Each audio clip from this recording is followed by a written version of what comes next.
The past few days, I had been tagging along with a matchmaking group. My intention? To enjoy the free food and drinks at the events while blending into the lively atmosphere.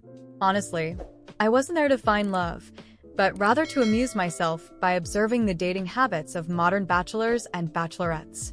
The group wasn't just young singles. Among the members were a handful of elderly women eagerly seeking matches for their children. One day, one of these women dropped a bombshell that sent the group into a frenzy. She casually announced, "I own 53 rental properties, 3 mansions, and 5 adorable cats. All of this, along with additional assets, will be inherited by my only son. On top of that, I'm willing to provide my future daughter-in-law with a monthly allowance of $50,000. The chat erupted with messages from women of all backgrounds vying for her attention. Questions flooded in, asking if her claims were true. With confidence, she confirmed her statement. But then she added, "There's just one condition. My son is in a vegetative state. I hope his future wife won't mind." A heavy silence fell over the group, but I couldn't help chuckling. To me, this sounded like a golden opportunity wrapped in a velvet bow. I had already decided long ago that marriage wasn't part of my plans. Why tie myself down? Life was better lived on my own terms. But if marrying a man in a vegetative state meant financial freedom, that didn't sound too bad. Clara Foster, had one great love in life: money. Without hesitation, I sent a message in the group chat. "Why would I mind? Your son is clearly my destined sleeping prince." The group exploded in laughter and applause. Messages poured in, calling me bold, funny, and even shameless. I didn't care. To me, it was all worth it. Moments later, the woman messaged me privately. "Are you serious? Do you actually want to marry my son, or are you just joking?" "Of course I'm serious." "Why?" "For the money," I replied bluntly. There was no point in sugarcoating it. I was in it for the fortune. She went silent, and I assumed I had blown my chance. But to my surprise, I received a transfer notification. She had sent me $500 as a travel allowance and invited me to visit her at Mansion 9 in Blue Wave Bay, located in Golden Meadows. She promised a warm welcome. Golden Meadows was the most exclusive neighborhood in the city, with mansions averaging over $1 million. This woman wasn't just rich, she was obscenely wealthy. Grinning, I shamelessly accepted the money and set off immediately. When I arrived at Mansion 9, I was greeted by an atmosphere of luxury and elegance. The mansion's exterior was stunning, with meticulously maintained gardens and an air of nobility that made me feel slightly out of place. After straightening my hair and smoothing my clothes, I rang the doorbell. A glamorous woman in her 40s opened the door, her radiant smile lighting up the entrance. She exuded sophistication, appearing no older than her early 30s. Her flawless skin and impeccable fashion sense made me feel like I was meeting a celebrity. "Hello, my name is Clara Foster," I introduced myself, extending a hand. "I'm a graduate of a prestigious Ivy League university currently preparing for the civil service examination." The woman, Olivia Harrington, shook my hand warmly, her eyes gleaming with approval. "You're young, beautiful, and accomplished." "Wonderful." After exchanging pleasantries, she invited me inside, pouring tea as we sat in the opulent living room. She asked about my background, family, work, and aspirations. "My parents divorced when I was young, and neither of them kept in touch with me. I've been on my own ever since," I explained. "As for work, I'm a fashion designer with an annual salary of around $100,000. Emily nodded thoughtfully, her expression difficult to read. She didn't push further, and soon motioned for me to follow her upstairs. "Are we going to meet my sleeping prince now?" I teased lightly. She smiled softly. "Yes."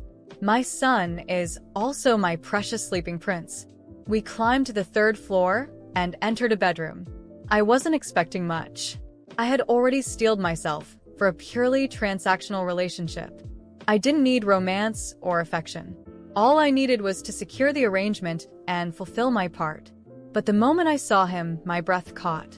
He lay peacefully on the bed, his long lashes casting delicate shadows on his cheeks. His features were so refined, they seemed like the work of a master sculptor. The sharp lines of his collarbones peeked out from under his shirt, exuding an almost ethereal elegance. My heart skipped a beat, and my mind raced. This is my prince. For the first time, I felt something more than ambition or greed.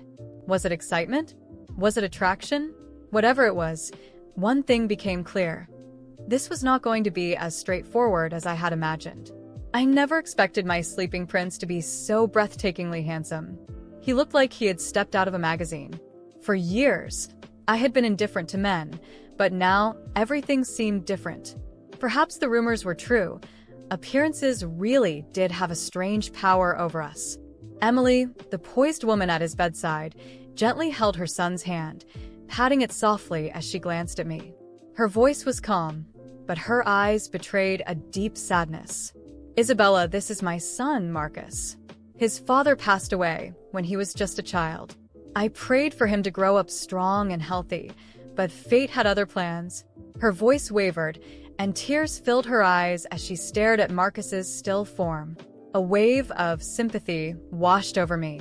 Although I was here for selfish reasons, it was impossible not to feel the weight of this family's tragedy. Maybe a miracle will happen, and Marcus will wake up, I said, attempting to offer a glimmer of hope. She shook her head, her lips quivering. He's been under treatment for so long, and the doctors have confirmed that his condition is permanent. Her voice cracked, and fresh tears threatened to fall. Unable to find the right words, I chose to remain silent. After a while, Emily composed herself and led me back downstairs. Isabella, if you're willing, you can move in now. Stay here for 6 months, and if you don't change your mind, we can talk about the marriage. I blinked, surprised. Move in now? Yes. My commitments in Silver Lake have been delayed far too long, and I must leave soon. The staff will help you settle in. Treat this house as your own, she said with a reassuring smile. I glanced around at the opulent mansion. Moving in here felt like stepping into a dream. This place radiated luxury and comfort. All right, I agreed with a nod. Her trust in me was unexpected, but I wasn't going to waste the opportunity. Emily smiled warmly. Good. Since you're here for financial reasons, I'll need to conduct a full background check. That's fine with you, isn't it? What a straightforward woman. Of course, I replied without hesitation. She shook my hand firmly. You're honest, Isabella, and I like that about you. Over the past 2 years, I've met many potential daughters-in-law, but none of them felt right. You're the first who seems genuine. Her words caught me off guard. Genuine? Me? Still, I managed a polite smile and nodded. I'll leave everything to you. Just keep Marcus company, talk to him, and let the staff handle the rest. I'll transfer your allowance monthly, she added. I couldn't stop myself from nodding enthusiastically. That very day, Emily departed for Silver Lake, and I officially moved into the mansion with just a few bags. The butler and maids were indeed present, though they had little to do in such a well-maintained home. Most of the time, they lingered around idly, leaving me to my own devices. I chose the room next to Marcus's. It was bright and airy, with large windows that overlooked the garden, a perfect spot for relaxing or studying. After unpacking, I decided to visit Marcus. When I entered his room, he looked just as peaceful as before. In the soft light, his handsome features seemed even more striking. What a waste, I murmured under my breath. A prince like you doesn't belong in this state. Taking a seat by his bed, I introduced myself with a small grin. Hello, Mr. Marcus. It's a pleasure to meet you. I'm Isabella Foster, your future wife. From today onwards, I'll be taking care of you. As expected, he didn't respond. Later, I returned to my room and pulled out my laptop. Curiosity got the better of me, and I started researching vegetative states.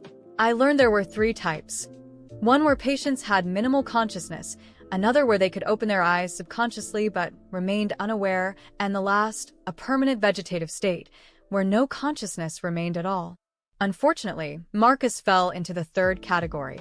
I also looked into the chances of recovery. While there were cases of miraculous recoveries, They were incredibly rare, 1 in a million, at best. Techniques like stimulation and massage could offer slight improvement, but the odds were practically non-existent. With a sigh, I closed the laptop. A 1 in a million chance was as good as no chance at all. A faint cough startled me, pulling me from my thoughts. The cough had startled me, but I dismissed it as a coincidence. Perhaps one of the staff had been passing by, and I had simply overreacted. Still, the unease lingered. The next day, I woke up early and decided to visit Marcus again. His room was as silent as ever, and he lay there, motionless, with the same serene expression. I sat by his side, observing his face for a long moment. It was hard to believe that someone so incredibly beautiful could be trapped in a body without consciousness. Hesitantly, I took his hand and spoke softly. "I know you can't hear me, but I hope, in some way, you can feel that I'm here." I brushed my fingers across his forehead, a reflexive gesture, and was struck by the smoothness of his skin. "You don't deserve this," I muttered, more to myself than to him. "I know I'm here for selfish reasons. I'm doing this for the money. But maybe, in some way, this is better than nothing. Maybe you know, deep down, that someone is here for you." Over the following days, my routine began to revolve around Marcus. In the mornings, I would visit him, talk about mundane things, and read aloud from whatever book I could find in the house. In the afternoons, I took time for myself, strolling through the gardens or attempting to study, though my thoughts often wandered. At night, before bed, I would stop by his room for a brief goodnight conversation. One evening, as I was saying goodbye, I noticed something odd. His hand felt warmer than usual. It was subtle, but it caught my attention. I told myself it was nothing, just my imagination. Yet that night, I dreamed of him. In the dream, Marcus opened his eyes and smiled at me. His smile was warm, almost radiant, and though his lips moved, I couldn't understand what he was saying. I woke up with a start, my heart racing, and found it difficult to fall back asleep. In the days that followed, small details began to gnaw at me. One of the maids casually mentioned hearing a sound from Marcus's room during the night, but I dismissed it as her imagination. Still, something seemed to be shifting, whether in him or in me, I wasn't sure. I began to feel an inexplicable connection to him, as though he were becoming a part of my life in a way I hadn't anticipated. Then, one morning, while I was holding his hand and reading to him, I felt it. A faint movement. It was so slight I almost doubted myself, but his hand had undeniably responded to mine. My breath caught, and I stared at him, searching for any other signs of awareness. His face remained as still as ever, but I couldn't shake what I had felt. "Marcus? Can you hear me?" I whispered, my voice trembling. Of course, there was no answer, but my heart pounded in my chest. I reported what I had experienced to the family doctor, who came to examine him. The diagnosis remained the same, a permanent vegetative state. However, the doctor encouraged me to continue interacting with him. "There's no harm in providing stimulation. Even if the chances of recovery are slim, engagement is beneficial," he said in a clinical tone. I left the conversation frustrated but more determined than ever. If something was changing, I needed to understand it. One evening, while walking through the garden and reflecting on my life and the choices that had brought me here, I heard a sound from Marcus's room. This time, it wasn't a cough but something resembling a soft groan. I rushed upstairs, my heart racing. When I entered, he was as I had left him, still and peaceful. Yet, the atmosphere in the room felt heavier, almost charged. That's when I noticed the balcony door was open and the curtains were billowing in the breeze. I closed the door but couldn't shake the feeling that something was happening. I began to notice changes in the behavior of the house staff as well. The butler, usually calm and composed, seemed tense. The maids whispered to one another, abruptly stopping when I approached. I asked them directly if something was wrong, but they insisted everything was fine. One night, I woke up with a strange feeling and decided to check on Marcus. When I entered his room, I nearly stumbled. Something was off. The bed looked slightly different, as though someone had adjusted it. A faint scent lingered in the air, like perfume, though I hadn't worn any that day. My pulse quickened as I scanned the room for an explanation. I must be imagining things, I murmured to myself, leaving quickly. But the feeling wouldn't leave me. Day by day, it grew stronger. It was as if there was something everyone in the house knew, something I was being kept in the dark about. I was certain something was happening in that house, something no one wanted me to know. The feeling that the staff knew more than they were letting on consumed me day by day. My relationship with Marcus, which had initially been based on self-interest, had transformed into something I couldn't explain. He was there, motionless, yet his presence was so strong it was impossible to ignore. That night, I waited until everyone in the house was asleep. The absolute silence made every sound feel thunderous, but I was determined. I crept into Marcus's room, lit only by the moonlight streaming through the curtains. He was as he always was, but there was something about the atmosphere that made me feel I wasn't alone. I approached his bed and, for the first time, decided to examine the details around him. That's when I noticed something strange, a small journal tucked under the bedside table, almost out of sight. Carefully, I retrieved it and returned to my room. My heart pounded as I opened it, revealing pages filled with elegant handwriting, likely Emily's. The journal told a story that felt surreal. Emily recounted how Marcus had entered his vegetative state after a car accident, but his condition wasn't entirely natural. According to her writings, an experimental treatment had been administered, something that was supposed to help him recover. However, the results had been unexpected. She mentioned strange occurrences, sporadic movements, sounds he supposedly couldn't make, and even the impression that Marcus was conscious, but unable to communicate. The final entries were chilling. Marcus is trapped between two worlds. It's not just his body that's still, his mind is fighting. He's not completely here, but he hasn't left either. The doctors don't believe me, but I know he's trying to come back. I closed the journal, my mind racing. I needed answers. I returned to Marcus's room, a mix of fear and determination driving me. Sitting beside him, I took his hand and spoke softly. Marcus, if you're here, if you can hear me, give me a sign. Nothing happened. The room remained silent except for the sound of my rapid heartbeat. But then, suddenly, I felt a faint squeeze on my hand. It was so quick I almost doubted it, but the certainty struck me like lightning. He was trying to communicate. In the days that followed, I watched Marcus more closely. I spoke to him more often, encouraging him to respond. Small signs began to emerge, a slight twitch of a finger, the faintest sound of a sigh. I knew something was changing. The staff began to notice my persistence and grew more reserved, as though they feared I was uncovering something they wanted to remain hidden. Then Emily returned to the mansion unexpectedly. She seemed surprised to see me so involved with Marcus. I confronted her, holding the journal in my hand, and asked directly, what really happened to him? Why are you hiding this? Emily hesitated, but finally broke down. You wouldn't understand. I did everything for him. I tried to save my son from a worse fate, but now I don't know if I made the right choice. She confessed that the experimental treatment had been risky and that doctors had warned it could leave Marcus trapped between life and death. Even so, she had accepted the risk, as the alternative was to let him go. Her admission shook me, but it also steeled my resolve. If there's any part of Marcus still here, I'm going to bring him back, I promised. In the months that followed, I poured all my energy into helping Marcus recover. I read to him, played music, and encouraged Emily to hire specialists to evaluate new therapies. It was a slow, frustrating process full of moments of doubt, but gradually the signs of progress became undeniable. One day, as I held his hand and spoke about the garden, he squeezed my hand again, this time with enough strength to leave no doubt. Tears streamed down my face as I whispered, "You're coming back, Marcus." "I know you are." The progress was gradual but undeniable. After months of effort, Marcus opened his eyes for the first time. The moment was brief, but it was filled with meaning. His gaze met mine, and for a second, it felt as though everything around us had stopped.